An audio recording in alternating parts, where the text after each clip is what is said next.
All right, this is Josh T. Franco interviewing Jessie Benton at her home in Chilmark, Massachusetts on Martha's Vineyard on August 10th, 2020 for the Smithsonian Institution Archives of American Art Pandemic Project. And that's the scripted part, and it's done. So Jessie, thank you for joining us for 20 minutes to document this year. So I have some specific questions about your father, Thomas Hart Benton, and I kind of wonder what he might think. If we can talk about that. But first, I just want to know how you have been since March, since COVID-19 sort of hit us all. Well, I was dealing with another physical issue. Mm-hmm. And so the isolation and the quarantine, I was already in quarantine. Mm-hmm. I was going through chemo and I couldn't see anybody anyway. And because of my extended family lifestyle, we're all quarantined together. So I'm not experiencing the loneliness and isolation that most people do. Yeah. And which is, makes a big difference for how I see the world. It hardly changes. So and I'm just sad that I can't see my children, as often as I would like and like that. But generally speaking, it hasn't been hard on us as it is. Our business is run with Zoom, and we can socialize and FaceTime and all that kind of stuff. So for me, it's isolation and quarantine has been a wonderful kind of experience, to tell you the truth. Oh, interesting. Who are some of your extended family quarantine bubble? In the quarantine bubble in Los Angeles, there's 14 of us. Oh. And the children who live there, we had gate dates, we call them. Uh-huh. And because we have a big gate and they could park outside the gate and we would we would walk down to the end of the gate and we could socialize with a wine bottle and a glass in between, the outside and the inside of the property. Yeah. So, it hasn't been terrible. And it's been, certainly, we've all come up with creative ways to manage. And that's just to throw it out. I mean, one of the blessings of COVID, I think, is the fact that people are quarantined and there's so much creativity coming out of the internet and the YouTube and all that. It's wonderful in one way and very difficult, I know, for people in another way. Yeah, but how different it would be if we did not have this technology, right? Isn't it amazing? Especially Zoom. I mean, Zoom came at the same time. Mm-hmm. The comet, COVID, and Zoom all kind of arrived just in the nick of time, Right. I think, I don't know, but. Yeah. And am I correct? You also operate a hotel in Baja, is that right? And yes, in Mexico. Affected. It's been very affected, but at the same time, we're in a very isolated area, and the hotel is set up with different casitas, so we can assure privacy and private dinners, private terraces, everything is, and so we've been running at a lesser capacity, but we have continued to be running except for these last summer months. But we're starting again at the end of October. That's great. I haven't been able to go, but the hotel is fine. Yeah. So you described LA a little bit. Can you describe the context where you are now? Beautiful Martha's Vineyard. Terrible place to be isolated. With my 13 turkeys, who are my pets that I feed every morning, my swimming pool, my view of the North Shore, I can't complain, let me tell you. Yeah. And we have a shopper. I don't go to the grocery store, so we have a girl who shops for us, and she puts the groceries in the car, then we disinfect the packages, and then we bring home the groceries. So that's the way it is everywhere. Yeah, that's great. What about the painting behind you? That's a vineyard. I can lean away, you see it. It's a vineyard, vineyard still life, probably done in the 50s. The vase that's behind me also is the vase in the painting. That's nice. And it's vineyard flowers. It's coreopsis and, wild roses. And it's just a lovely still life. That's great. Yeah, I do. It's so interesting. I've been, defining America is really a conversation again right now. It's always a conversation, but right now the other thing that's happened in 2020 is all of the events around Black Lives Matter and around racism and how we do talk about it and don't talk about it in this country. And I found myself hungry for definitions of America and things I could think about and think against. And so I picked up, again, your father's book, An Artist in America, which is such a great kind of romp, art history as romp through the country. And so many pictures of what America is and were produced by your father for people in public buildings and in museums. Even if you don't know his name, you've probably seen his works and have them in your head. So I was looking at the Artist in America, and this interview is also, we've been asking the other interviewees who are mostly artists, what's it like to be an artist in America in 2020? So this was just really helpful kind of historical touch point. So I just want to read you a quote from that and then ask you if it still holds up, if it's still an important question. So this is the 4th edition, and Thomas Hart Benton added a little afterword in each new edition. And this one is written 18 years after the previous one. So he's writing later, and he says, a great many thinking Americans, even in artistic circles, felt that the concept of an American art with an American content was too important to be brushed aside. So I wonder if you think, and if he might think it's still important that there be such a thing as an American art. I certainly do. How could I not? Yeah. I mean, I'm raised that, art should represent the places where you live, what you feel, what you believe in. And it's about time to redefine America anyway. And I think my father's definition of America back in the 1930s, when he was doing the murals, was an explicit definition of our own history and of what America was to him, which was a melting pot. He was married to an immigrant. He championed the underdog. He, especially the African American, of course, and he represented them in all of his murals. I think he's the only American painter who painted African Americans as people rather than as slaves. And before that, there were paintings, but it was always in terms of slavery. And even though his feelings about that, he was a progressive back then. Of course, when he was young and beginning, the ideas of communism and socialism were becoming more and more popular beliefs. And of course, the crowd here on Martha's Vineyard, where I was raised, was a bunch of progressives and liberals that started the whole thing. And so for me and for my father, I can't detach an image of my father or a feeling of my father from what is happening now is finally happening. I mean, we were so sure in the 60s that the civil rights movement was going to change America. That's why I live in a commune. I was part of that whole pressure and river of positive sentiment and life to go in the right direction, which was now called the left direction. But it's like what's happening now is so close to that, except that it should have happened then, and now it's happening now. I don't care when it happens, as long as it does happen.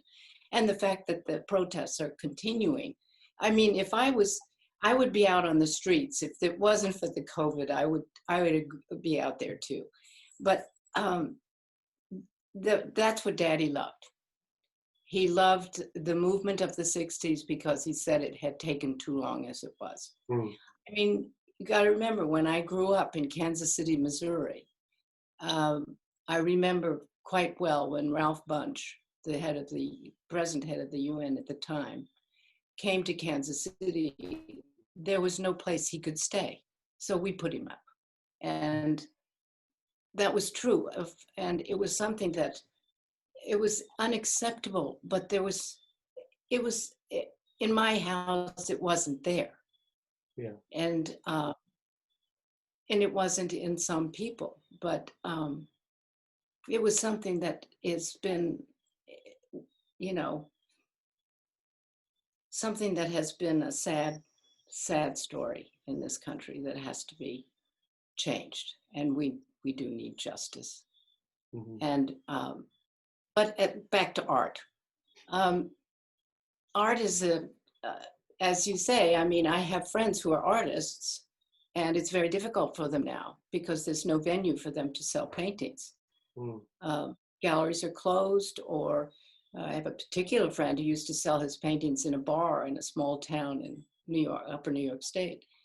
It was an artsy bar, but that's where he made his money in the summer, and then had a winter job, and that's closed. But, and then yet there's other artists who are doing incredibly successful, where you have to be vetted before you can even see or buy any of his paintings. So I think that art right now is, I think I would agree with my father's view of gallery owners and museum owners. Quite different from the way I feel about it, but it seems a little on the effete side, as he would say. That was one of his favorite words. Precious, that it's not robust. The art market isn't a robust enough, inclusive enough. I know it's out there, but it's not getting enough popular sentiment. And I think that's what Daddy really loved the most, was making noise about art that would be a public conversation. Do you think all the disruptions of this year will lead to undoing some of that preciousness? I hope so, because it would become, it would make, it would give less well-known artists more of a chance. And that's, of course, what you always hope for. It's in any creative field, that there's room for the new, and whatever it is, and the old. In other words, you know, you don't exclude one for the other. It should be a continuum of just enthusiasm. And I know that the market's big right now. I know that. Because the stock market's so shaky that all the very, very rich people are investing in land and paintings, and so it's kind of a hot market. Unfortunately, not for all Bentons, but just those kind that are quintessential Bentons. You know, that the like horses and landscapes and the deserts, and as long as it has a conversation in the painting. I can't unload a still life, for instance, even though it's the most beautiful thing in the world. It's just not going to happen. So, in other words, go ahead. So Benton paintings are still circulating pretty actively. Very, very actively, yeah. There's a lot of serious collectors that have always been there, and there's always been collectors for Bentons and people who truly love him.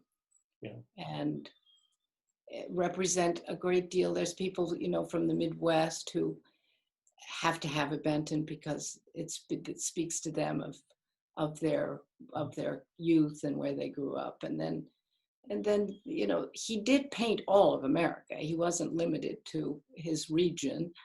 I have always objected to Daddy being a regionalist because he painted everything. He painted Hollywood. He painted the East Coast, West Coast, Middle, South. He was fascinated with the South. He went everywhere.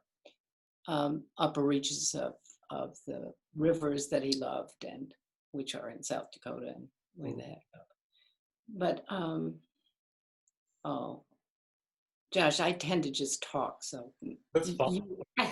Well, I was just thinking about, you know, normally in a normal work, now I work from my office or my apartment like everyone is, but I went downtown the other day, I walked by the museum building, the Smithsonian American Art Museum, and realized that I couldn't pop in. And I had such a habit of going in at least once or twice a week and walking by the large Benton that's installed there permanently. And just not getting to stand in front of the Benton every week is such a sad thing.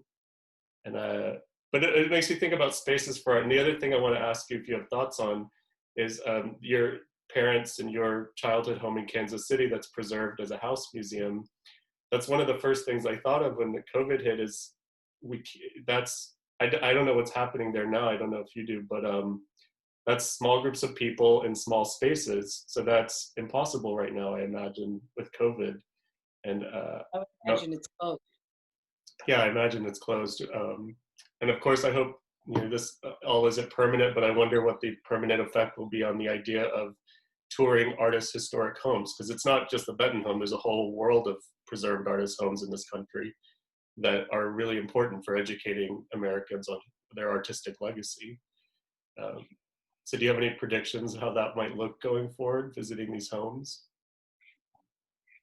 Absolutely none. I mean, as long the museums are closed too. I mean, Yeah. I can imagine big museums opening, perhaps, one person at a time or something, but that's, Yeah. I know this is something we have to come up with, some kind of creative idea. You can virtual tours, and stuff like that. It's just not the same though. You don't get the feelings of the places themselves. But maybe that's our children, my grandchildren live on this machine. Maybe they don't need it. Maybe they can do virtual tours and find the joys that we find in visiting things tactily, Yeah. I don't know.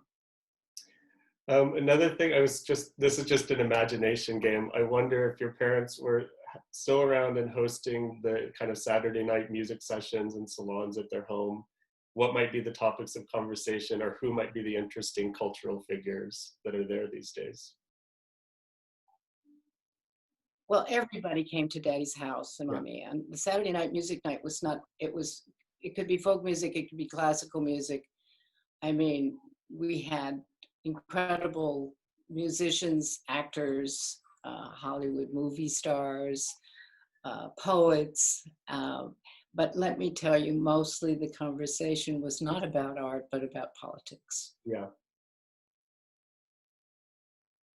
Do you think that was, the space where people felt freest to speak? It certainly did. I certainly did. And there was a lot of dancing and bourbon and wine and people having a wonderful time. The conversations were great. The music also was great. My father was a musicologist. He collected folk music from the very beginning on those sketching trips of his. Mm-hmm. He also had a way of notating music through the harmonica. He invented a notation for the harmonica, for Hohner harmonica, and they actually printed it with each harmonica they sold, of how to record and play and notate music, any music. Yeah. So he wrote it all down. He was also a great friend of Lomax and the Seegers, Charlie Seeger at Columbia. That's great. The thing that stands out to me about his writing too, but the spirit of those salons, when I hear you talk about them and others write about them, is it seemed like people knew how to disagree, that disagreeing is a skill, and the way your parents ran their house and their social lives made it possible for people to disagree and talk through the disagreement, have fun through the disagreement even. And how do we build that? Because that seems to be missing. The ability to disagree with one another seems to be missing. I'm not so sure. It's funny. It's a very thought-provoking question, because how did they disagree back then is there were subjects they just didn't talk about, Josh. There was a code that you could be a Republican I mean, there were feisty arguments, believe me, because Daddy had a lot of patrons who were Republicans and also friends. And they knew they disagreed and they would get along, but there were certain subjects that just were untouchable. And certainly the one of race was untouchable. And there was a sort of laissez-faire, should I say. They knew that Daddy was a champion for Black people in those days. And it wasn't the people that we knew, it was just fine for daddy to feel that way as long as he didn't invite them for dinner with them. Yeah. So sometimes a matter of just not talking about it. Now, that's not true anymore. So this is the beginning of a dialogue that I don't think has ever happened before. Oh. Because our children and our grandchildren, my generation, I'm 80 something, they're different. They have they're colorblind. My grandchildren are colorblind. They don't see any difference. Their friends are all different colors. And that's, now that they're getting to be 15, 16 years old, they're beginning to know the difference. In other words, now the dialogue begins. But growing up, there is no. But when we grew up so many years ago, there were no, in our schools, there were only white people. And you know what I mean? And Black people had their schools, and there was segregation, and there was no sharing. And that's changed. But I think that what's happening now is original. And I think that's why it's going to be hard. And we're in an experimental phase, and it has to be discussed like any problem. It has to be talked through, but you have to talk to people who agree and disagree. And that's going to be really hard. Maybe if we could get rid of this president, we could have a better dialogue. Excuse me, but I am political. Yeah, say what you need to say. Well, I think it's really refreshing to hear someone with such perspective say this is original, because other things, it seems to be not that big a strain, but there's this idea that it's just a repeat of the 60s, but that's not true, is what you're saying. It isn't true. It isn't true, because more people believe that this is wrong, that the divisiveness that exists inside of people, not just outside. Then it was outside. We had to get rid of the separation of bathrooms. Now we're talking about people's hearts inside. That's, that's a whole different ball game. You got to be, you have to have some idea of what internal, external means, like the rules on the outside, but it's not just the rules on the outside, it's the rules in people's hearts, whether they're going to accept something that they don't want to accept. And that's what has to change. And in doing so, you change law. And that, or you change the damn laws first and then make people obey. And that's the other way around it. But either way, you've got to talk about it. Yeah, that's great. And you have to find it in yourself, what is it inside of you that makes you feel this way about this certain person? That's going to change the structure of all of the social world of the United States of America. That's what's wrong with it right now. It's not facing itself. It's pretending nothing. They're in denial about everything, except for those people out in the streets, get pushed around. Yeah. That's great and powerful statement. So we're the Smithsonian. We expect to be around a long time. So this is a record for the future. So what do you have, if anything, to tell Americans in 100 years about being an American in 2020? In 100 years, I hope to hell you're doing a better job than we're doing right now. Great, perfect. Great, well, thanks, Jessie. I'm gonna stop the recording now. Okay, Josh, thank you.